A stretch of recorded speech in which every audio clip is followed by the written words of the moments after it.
And I interpret them just exactly like the planets. Another form of the alphabet, so the nodes of the moon are like the moon again, where you have your dependency needs, your need for emotional security, your nesting urge. And so most people have agreed that they are connected to associations with other people. Well, of course, that's the essence of associations, are where you find emotional security.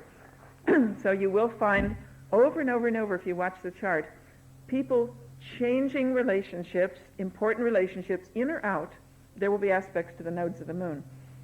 Whether it's a marriage, a divorce, having a child leaving home when they're grown up, any kind of important change in relationships, almost always the nodes of the moon will be aspected in the progress chart.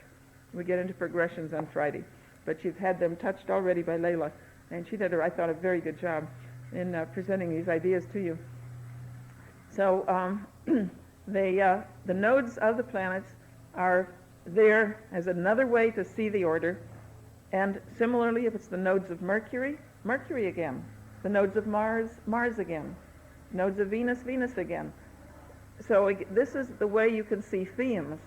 Now people have have objected to adding all these new factors because they say they just get totally confused.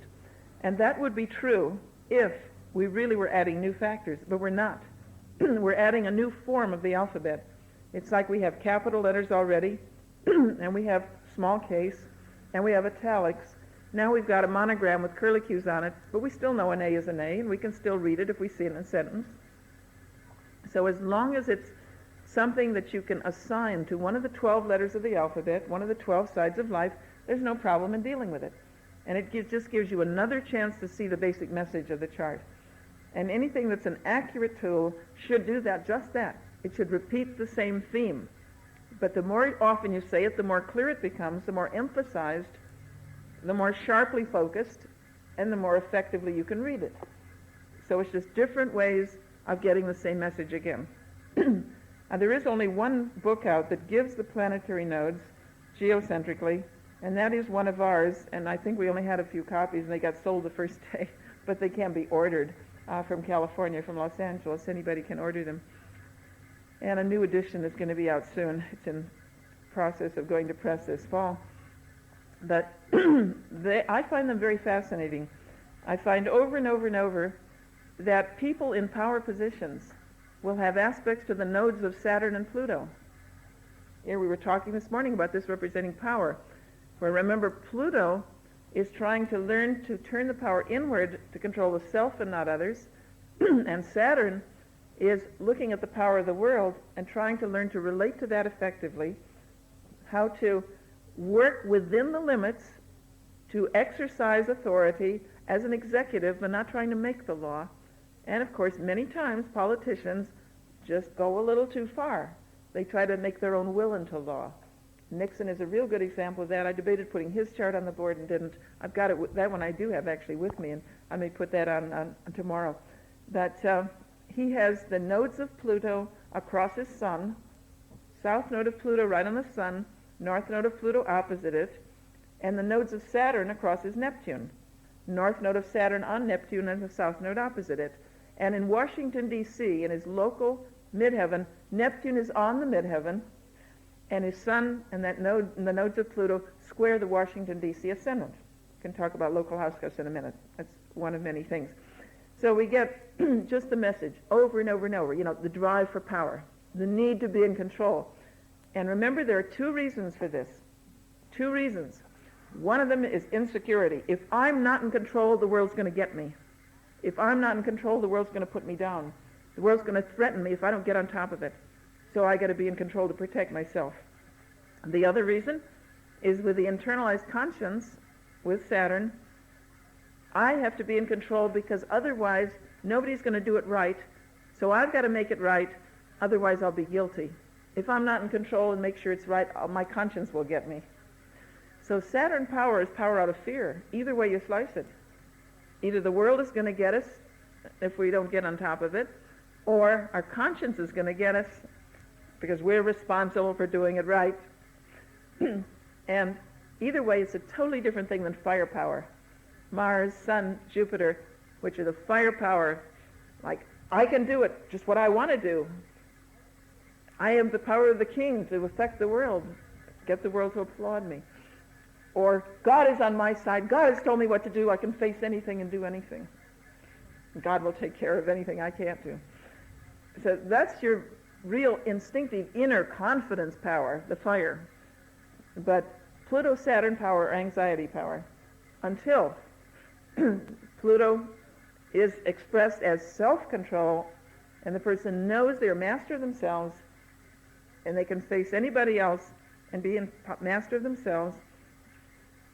And with Capricorn, they are clear about the limits, what they can do, what they can't do, and what they have to do. They are doing what they can do and not trying to do the impossible, and then there's no fear.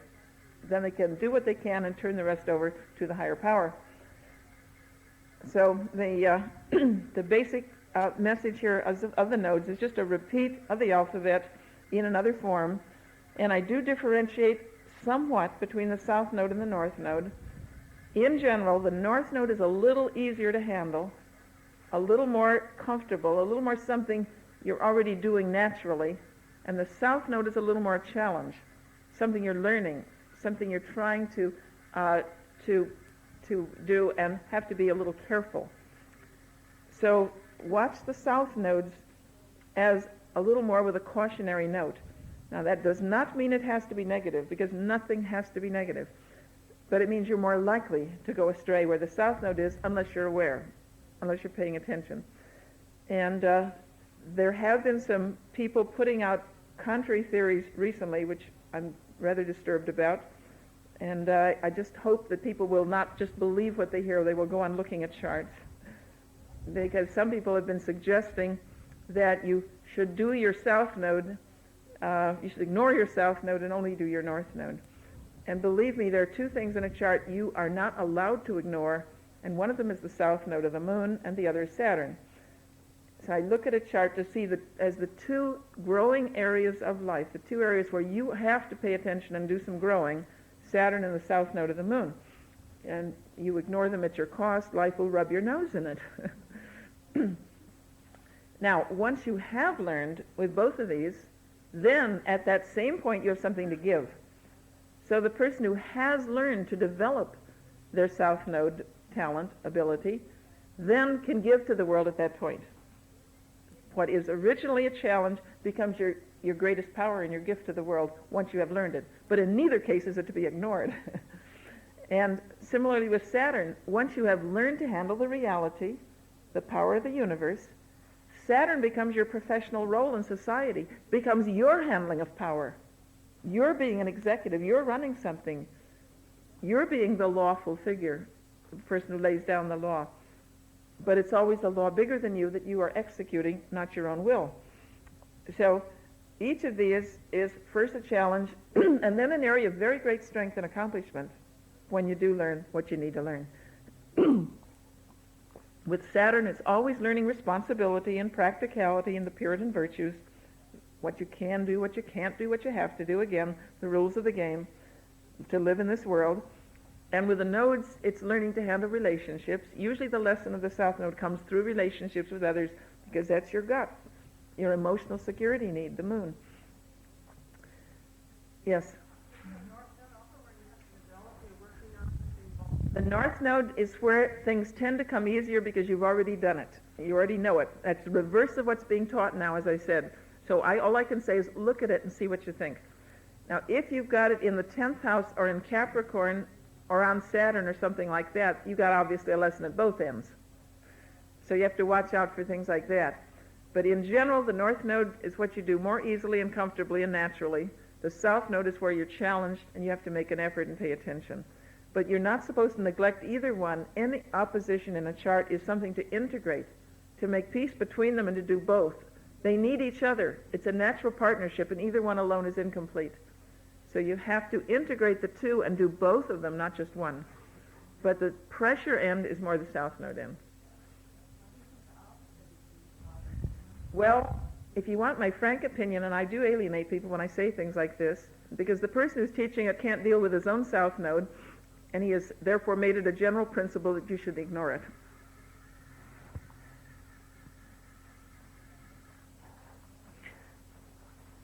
Now let's go on to...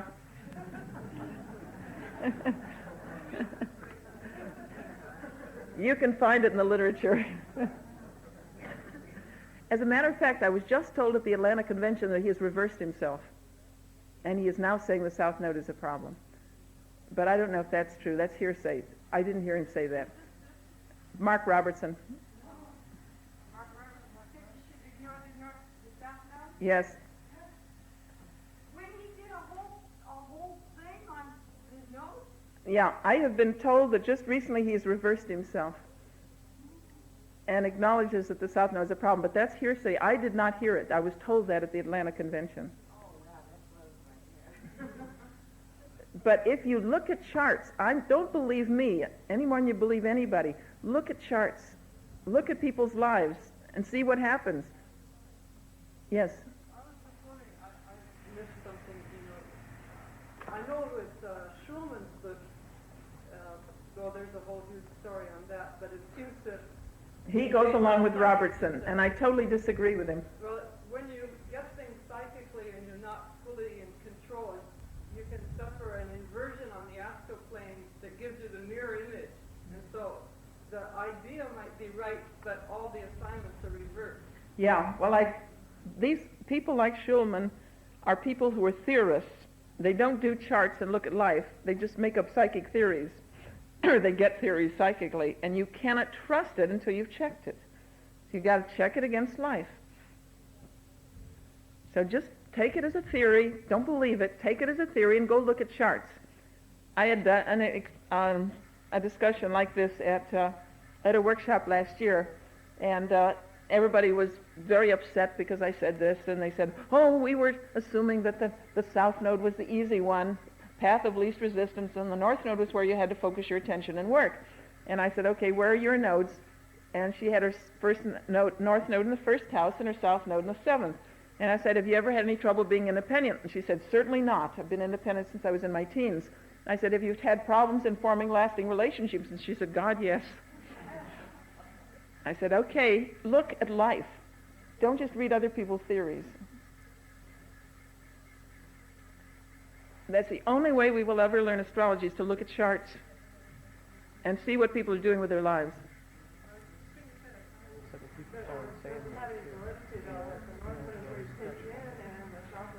That's right. It comes easily to you because you can do it already, naturally and easily, with the North Node. And the South Node is where you have an obligation to learn something, and then, when you have learned it, you have something to give. What I like to think of is it's like a cup that's empty, and you have to fill it, and when you have filled it to overflowing, then you have something to give at that point. The North Node is what just comes to you without effort. It just is there for you. Like in my case, and my North Node's in the sixth house. Work just comes to me. It's just, I never have to go looking for work. But you have to work at both ends in the sense that you have to integrate, remember. You're not supposed to neglect either end. You're supposed to do the two together. The polarities are really important, and this is always the keynote in a chart, is the polar principles of the nodes, the houses and the signs, both important. Over and over and over, you find the keynote of what that person's working on in their character, where they're trying to integrate through the node axes. Like the Aries Libra, or the first house, seventh house, you find that constantly in counselors, where they're trying to integrate their own independence and their ability to work with others. And there's an off-again, on-again tendency, and they may have difficulty in stabilizing a lasting marriage, but they're constantly working with people, and they let them go and they work with someone else. It's a counseling consulting axis, very typically. The Pisces Virgo axis is the healing helping one, or the artist craftsman, either one. And if they don't go either of those ways, then you get the victim.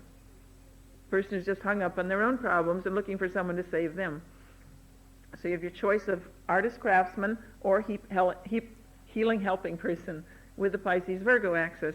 Taurus Scorpio axis, as we talked about it yesterday, is to have your own pleasures and still be able to be master of your appetites. To be able to meet your own needs, provide your own needs, and still accept from others and give to others and share with others. To do both comfortably, in harmony. I've seen the South Node in the 8th house, for instance, in the few charts I've had, which is only like 3, which means nothing. 3 charts is nothing. But every one of the 3 charts I had of kleptomaniacs had the south node in the 8th house. They had to learn to respect the property rights of others. On the other hand, I've seen the south node in the 8th from a person who could not accept from others. A person who was compulsively independent, and they hated being dependent on anyone else. They couldn't allow anyone to give to them. That's the other side of the stick. Remember, you can't assume one detail. You can only say, this is the area of a challenge. This is an area where you have to learn. You may have to learn to receive with Scorpio. You may have to learn to give. You may have to learn to share. Compromise in handling things. But it's a lesson. Another person with a south node there married a big businessman husband who could handle her financial needs very nicely, but he was so busy with his work and making money for her, he wasn't satisfying her physical needs. He was not handling the sexual area at all, and she was being frustrated in that area. So she was having to learn, to trade off in terms of sharing the physical world. Do you want more money and less sex? What's important? Can you learn to share the world comfortably where you both are getting some kind of mutual satisfaction out of it? Yes? I don't pay much attention to intercepts. I have not found them very important. I tend to neglect them, in fact. If they do anything, of course, they do make the house more complicated. That's important, because then you have an extra sign in that house. And I read all signs in a house, not just the one on the cusp. As part of the rulership of a house, I read the ruler of every sign in the house, including co-rulers. You may have half the chart tied into one house, even an empty house. You've got 2 co-rulers, 3 signs there. So you can get much more complications, but I do not find that intercept blocks action, as is often said in the books, that the person is not able to do whatever those intercepted planets are. I find people, if they're air and fire emphasis, they're doing it. They're reaching out. It's coming out. And next to that, earth. Water is the one that may, of course, hold back and hold in, because that's the nature of water. Whether the intercept makes it any more so, I don't know. If it does, it's so subtle that I'm reluctant to say so. I found that there's more emphasis to that space, more so than what would normally be allowed if it was simply in a regular. It may be just a little more emphasized, but it is not blocked. So don't believe the books that tell you it's necessarily blocked if it's intercepted. And the same goes for retrograde. I do not find retrogrades to be necessarily a problem. Frequently it shows a very great talent, a very great individuality. Some of the most uniquely creative individual people have huge numbers of retrogrades. They're spectacularly individualist. Annie Besant was one, Khalil Gibran was another, Muhammad Ali, what's her name, Davis, Angela Davis, Hollywood young superstar. At 19, he's a star in Hollywood with 5 or 6 retrograde planets. It does not mean blocked, but it does mean looking inside, pulling something from the inside out of your unique center. And if there's air and fire, they're going to get it out next to that earth. If there's too much water, and the earth will back up the water, then they may withhold, delay, pull in too much. Okay, another one of the general things that I wanted to deal with was the new angles.